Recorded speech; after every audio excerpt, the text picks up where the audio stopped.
Assalamualaikum warahmatullahi wabarakatuh.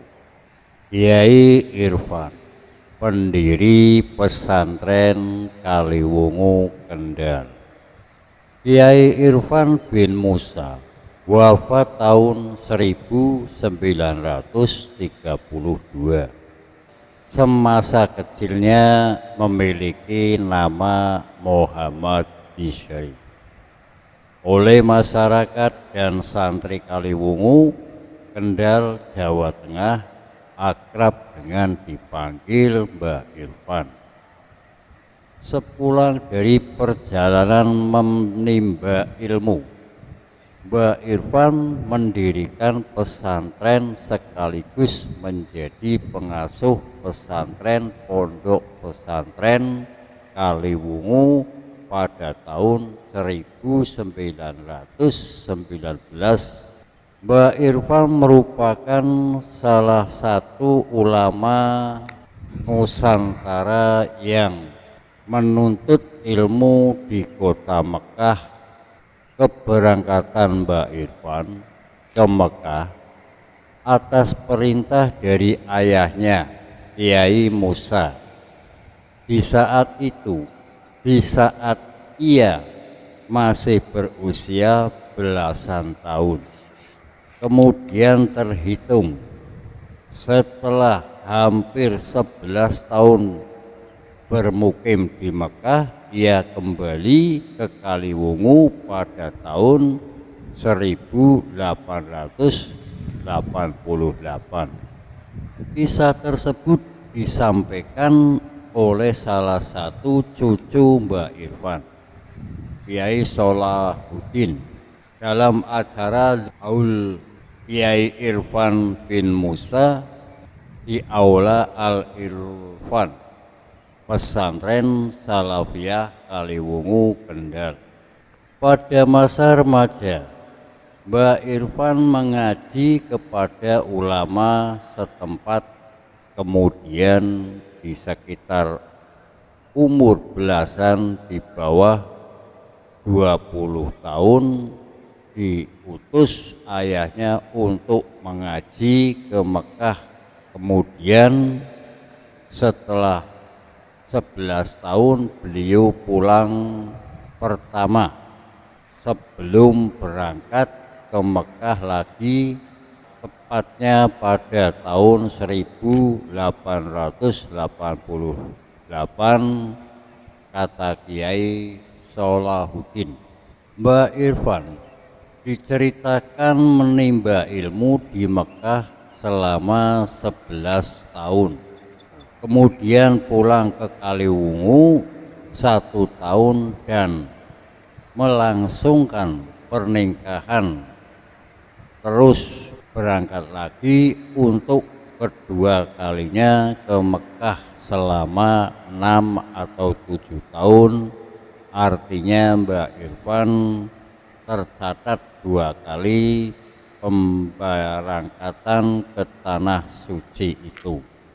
Ketika Mbah Irfan pulang pertama dari Mekah, langsung menikah. Setelah berjalan 1 tahun beliau berangkat lagi ke Mekah. Istrinya ditinggal selama 6 atau 7 tahun.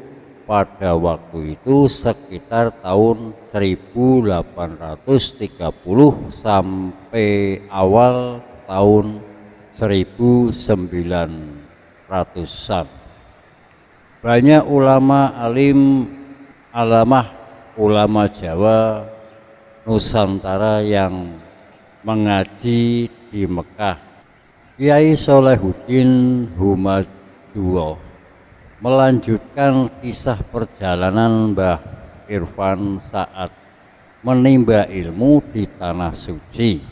Di sana Mbah Irfan bertemu dengan Kiai Kamali dari Kemplak, Cirebon, yang tak lain adalah ayah dari Kiai Idrus Kamali, menantu Hadiratus Syekh Hasyim Asy'ari. Ia berteman baik dengan Kiai Kamali hingga sepulang dari Mekah ia mengantarkan Idrus Kamali kecil untuk menimba ilmu kepada Mbah Irfan. Kiai Idrus Kamali kelahiran Mekah sekitar tahun 1885-an. Kiai Kamali pulang dari Mekah ke komplek Cirebon, kemudian mendengar bahwa Mbah Irfan membuat pondok. Akhirnya putra beliau Kiai Idrus Kamali diutus untuk mondok ke Mbah Irfan. Jelas Kiai lulusan Lirboyo itu. Pengasuh pondok tersebut menjelaskan bahwa Mbah Irfan pada masa awal pendiri pondok pesantren pernah ikut mengaji kitab Sohib Bukhari kepada Kiai Idrus Kamali, meskipun secara umur lebih senior Mbah Irfan. Seperti ini sudah menjadi kebiasaan di dunia pesantren, misalnya seperti kisah Kiai Kholil Bangkalan pernah ikut mengaji kitab hadis kepada Hadratus Syekh Hasyim Asy'ari. Mbah Irfan tahu kalau Kiai Idrus itu orang alim. Akhirnya Kiai Idrus membuka pengajian Sohib Bukhari dan Mbah Irfan ikut dalam pengajian tersebut. Ini awal-awalnya berdirinya Pondok Apik. Lanjut pengasuh Pondok Apik sekarang itu. Pada masa penjajahan semakin mangut dan di Hijah terjadi perubahan kekuasaan oleh keluarga memegang paham Wahabimis dan mempunyai rencana akan menghancurkan peninggalan para sahabat dan ulama salaf.